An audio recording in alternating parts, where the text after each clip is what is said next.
A disciplina que estuda a cidade e planeja seu desenvolvimento, o urbanismo, formou-se a partir do século XIX como ciência moderna, não devendo ser confundida com a antiga arquitetura urbana.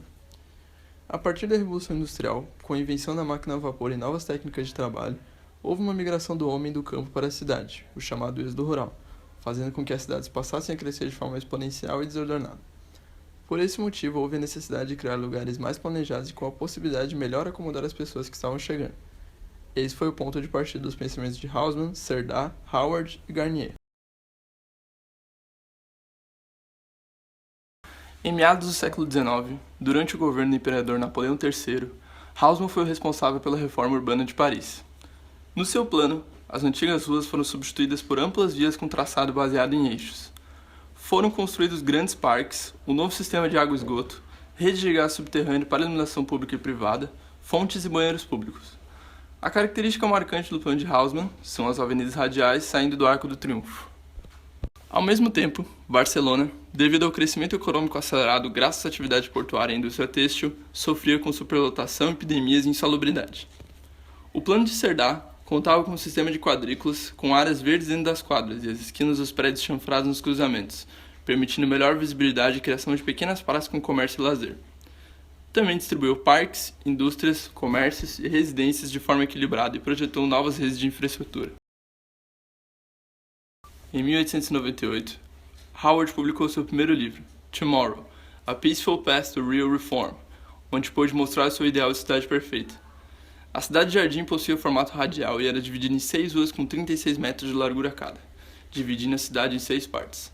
O centro era um espaço de 2 hectares com um belo e grandioso jardim, e na sua região periférica ficariam os edifícios públicos e culturais, como Câmara, Hospital, Biblioteca, Teatro, Galeria de Arte, entre outros. Na terceira avenida, a maior de todas, com 128 metros de largura, estão as escolas e as igrejas. As residências ficam no centro da cidade. No anel exterior ficam as indústrias e o comércio, seguidos por uma grande área agrícola voltada para o abastecimento da própria cidade. A conexão entre as cidades era feita através de uma ferrovia.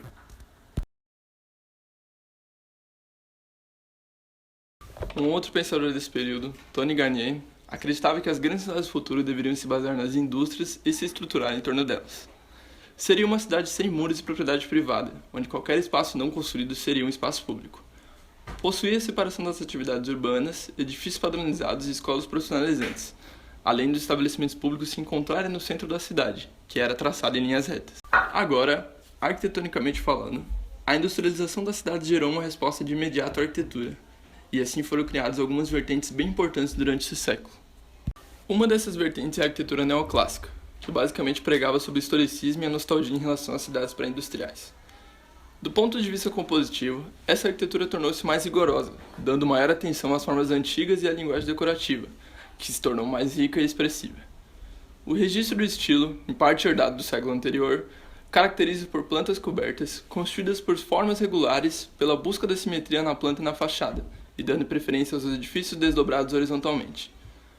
Os materiais empregues no exterior foram principalmente a pedra, o gesso branco ou cromado e o mármore, que normalmente escondia elementos metálicos utilizados para o reforço das paredes. Já os neogóticos, mais sérios e instruídos, procuravam reavivar as formas góticas medievais, em contraste com os estilos clássicos, sendo seu tema a religião. Sua arquitetura é vertical, com o propósito de se aproximar do céu.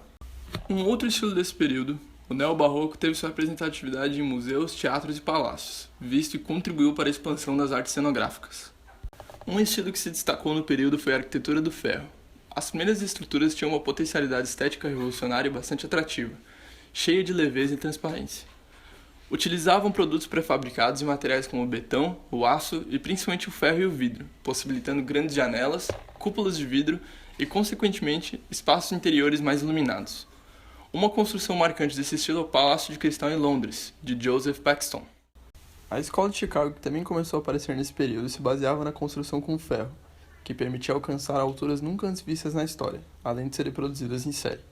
Por um lado, criou uma fachada sem muitas variações, mais ou menos tal como conhecemos hoje, janelas iguais, aspecto de bloco no edifício.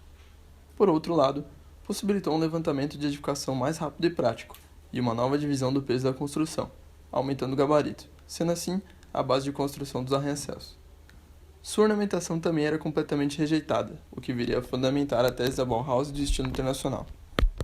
Apesar de que sempre há existido alguma mistura de estilos durante a história da arquitetura, a expressão arquitetura eclética é usada em referência aos estilos surgidos durante o século XIX que exibiam combinações de elementos que podiam vir da arquitetura clássica, medieval, renascentista e barroca. Além do uso e mistura de estilos estéticos históricos, a arquitetura eclética, de maneira geral, se caracterizou pela simetria, busca de grandiosidade, rigorosa hierarquização dos espaços internos e riqueza decorativa.